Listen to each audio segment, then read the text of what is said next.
Well, hundreds of local children were among friends today at Port Plaza Mall. Jeff Forrest tells us tonight they saw their favorite cartoon characters come to life right before their eyes. Hundreds of excited youngsters must have thought it was Saturday morning. The famous cartoon characters of Hanna-Barbera visited Green Bay to the delight of these wide-eyed children. Well, in case your memory's failing you a little bit, that's Yogi Bear on the left, then Scooby-Doo, and Quick Draw McGraw, and finally Huckleberry Hound, a favorite of at least one little guy. I had just a great time.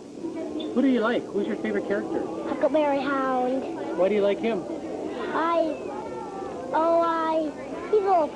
He's very funny. Ain't much and all types of ball like they die and high. 30 to right, 30 to set.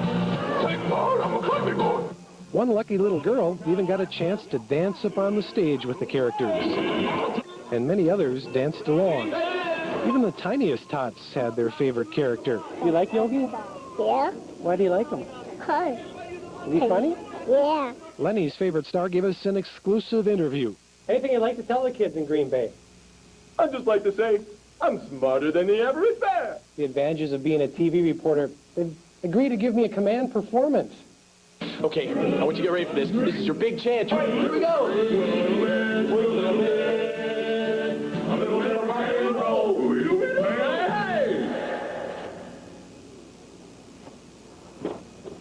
There's no business like show business. Okay. He'll be walking around all next week. Incidentally, the cartoon characters will present 4 shows tomorrow and 3 on Sunday. No word yet whether Jeff will be on hand. He might be there. You never know.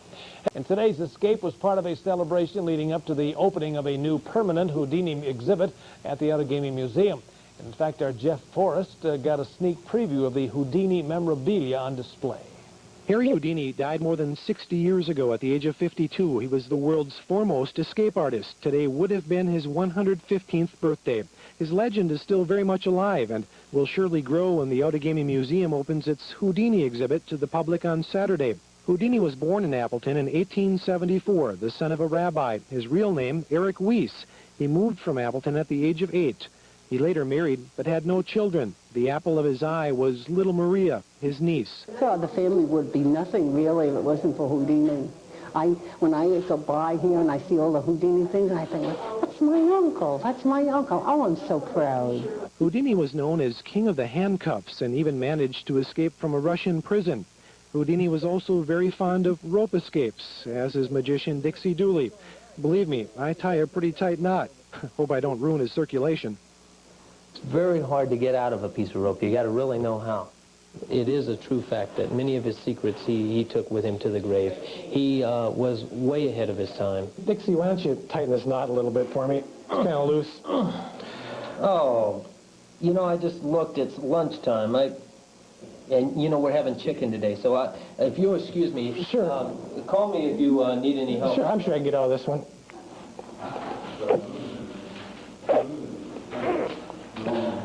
Dixie, wait up a minute. He's great, sir. Should have expanded your muscles there, Jeff. That's what they tell me. Some of northeastern Wisconsin's finest sleight-of-hand illusionists. In the second part of the Magic of Magic, Jeff takes a humorous look at magic with Appleton's Jeff McMullen. Cover it like that, give it a little tap, Doug, and make it come right out the bottom just like that. Maybe I did it too fast. Should I try it again? Okay. Wearing baggy pants, suspenders, and a silly floppy hat, Jeff McMullen looks more like a clown than he does a magician. Well, that's because he is. McMullen is a former Ringling Brothers circus clown who specializes in making folks have fun. Put that one right up there for me. Good, because just like that, can we make them both come out just like that? Are you quick enough? Yeah. Did you catch me that time? Did you see me take it off the top and slide it under the bottom? You didn't? Of course not. If you saw me do it, I wouldn't be here today. I remember watching a magician when I was just a child that sawed a lady in half, and I was in tears. It petrified me. It scared me. And I don't want to scare anybody with magic. I think magic is a wonderful vehicle for communication and the communication of relaxation. And if I can make people have fun with something that most people take very seriously and perform seriously, then I'm accomplishing my goal. McMullen spent this day entertaining students at UWGB's cafeteria, and despite his cornball magic and humor, there were only minor digestive problems reported. Actually, Jeff enjoys involving his audiences in his illusions, from making a scarf magically appear or disappear from his hand, Stuff it in, stuff it in, until it was gone. to squirming his way out of a straitjacket. Oh, you bet. He'll make it out. He says it helps to be double jointed in the shoulders. Well, I don't know if I believe that. You see, the way I figure it, there's got to be a secret to it. I know, you've always wanted to see me where I belong, in a straitjacket. Hey, Jeff, why don't we practice that new trick, sawing the man in half? That's not.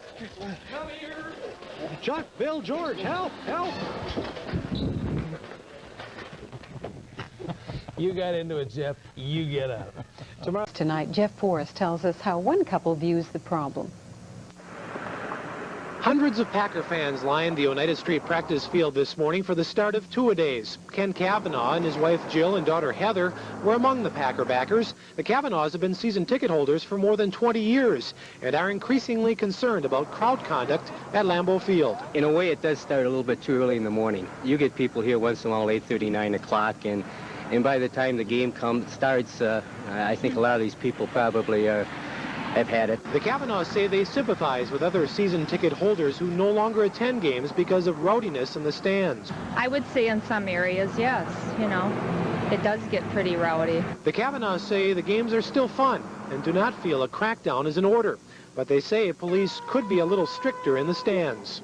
Probably in the first quarter you can find out who the people are that are going to be causing the problems. Although they feel rowdiness has increased here at Packer games during the last several years, the Cavanaughs say they still wouldn't think twice about bringing their kids to the games, but they do feel steps should be taken to help control the crowd a little better. Jeff Forrest, Action 2 News, Green Bay. I wish I were an Oscar Mayer wiener. Well, hot dog. The Weinermobile is in Green Bay for a visit to Bay Beach Park tomorrow. This is one of 7 Weinermobiles that travels around the country.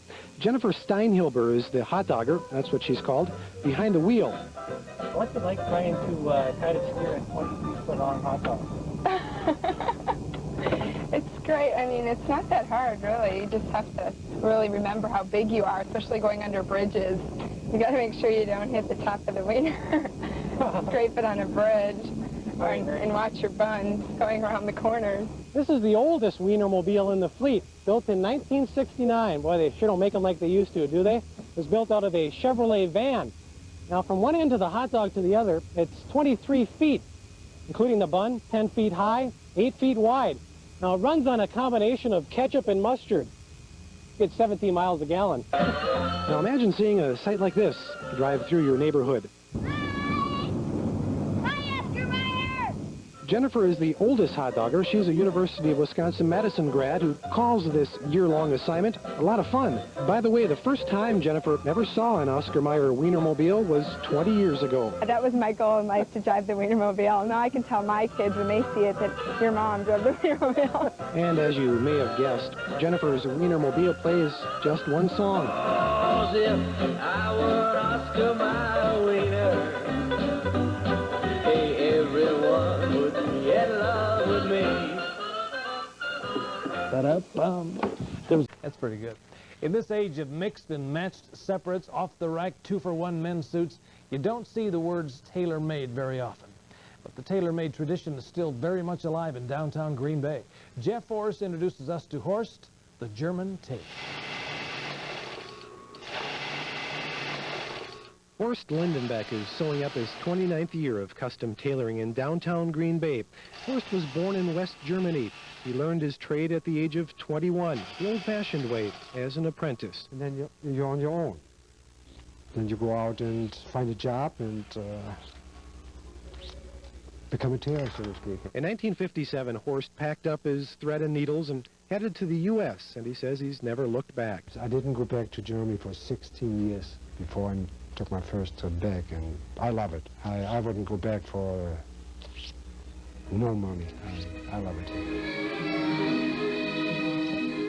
Horst says tailoring is a dying art, mainly because of time and money. He says it takes him about 50 hours to sew just one men's suit. Do you take pride in what you do, or? Very much so, yes. It's so nice when you have a piece finished and it looks beautiful on the customer. Forrest spends 70% of his time at the steam iron, and he says he'll keep pressing on for another 15 years or so. When I asked him why he's still tailoring, he gave me a little needling. Well, the money. Hello, may I help you? Yes, Horst, I'm kind of a big and tall guy and have a problem getting suits that fit me. I was wondering if you could make one for me, tailor-made. Sure, be very happy to make you a suit because it's going to be a long time before this suit is back in style. Now, do I really look that bad? No, I don't think so, Jeff. Let me ask you. Sandy Barrett usually cuts her grass and leaves the clippings at the curb for weekly garbage collection, but starting on Monday, that'll change. Sandy supports the $10 sticker fee, but will not purchase one. Once you've got the sticker, it shouldn't be a problem. You know, just put it on your container, and the only problem I think we have is that it might cause other people to just start putting their stuff on other people's curbs. You'll need one of these neon green stickers on your trash container if you want your clippings to be picked up by the Green Bay garbage collectors. The containers cannot be larger than 32 gallons. Yard waste put in a container without a sticker will not be collected anymore. The city is going to continue to operate, though, in the fall and in the spring of the year, the normal loose leaf collection. Brock says the first sticker is $10 and is good all year. Stickers for each additional can will cost $5. If you don't want to leave your grass clippings on your lawn, but you don't want to pay the city $10 to pick them up for you, you can take them to one of two composting sites located in the city of Green Bay. This one at Henisra Park on the city's west side, another on the east side at Bay Beach Wildlife Sanctuary. It's free of charge. As of today, 200 residents have purchased stickers. Sandy says for now, she'll save her $10 and haul the clippings herself. Jeff Forrest, Action 2 News, Green Bay.